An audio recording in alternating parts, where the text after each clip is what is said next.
Hi everyone, welcome to the channel. My name is Emily and the channel is One at a Time. Today I have a sewing tutorial for you to make this rice pack. We enjoy our rice packs. They substitute in for an electric heating pad. So we use it when we're cold in the winter and when we're sick and a little bit chilled. So you are going to need something to measure with. You can use a measuring tape. I have my cutting mat I measure with. You need some fabric to make the bag with. You need 2 pounds of brown rice. And you need something to cut with. I use a rotary cutter, or you can use scissors as well. So then you need to be able to sew it. So you can use a needle and thread and sew it by hand. Today I'm using a sewing machine.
That's the rice pack all finished.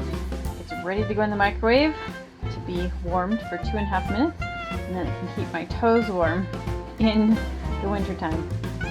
I also use it when the kids are sick and they feel just a little bit chilled. It's great for that as well. If you enjoyed this video, please give it a thumbs up. Subscribe if you'd like to see more videos like this, as well as farming videos. And until next time, eat more potatoes, wear wool, and ask for USA lamb and beef at your local grocery store.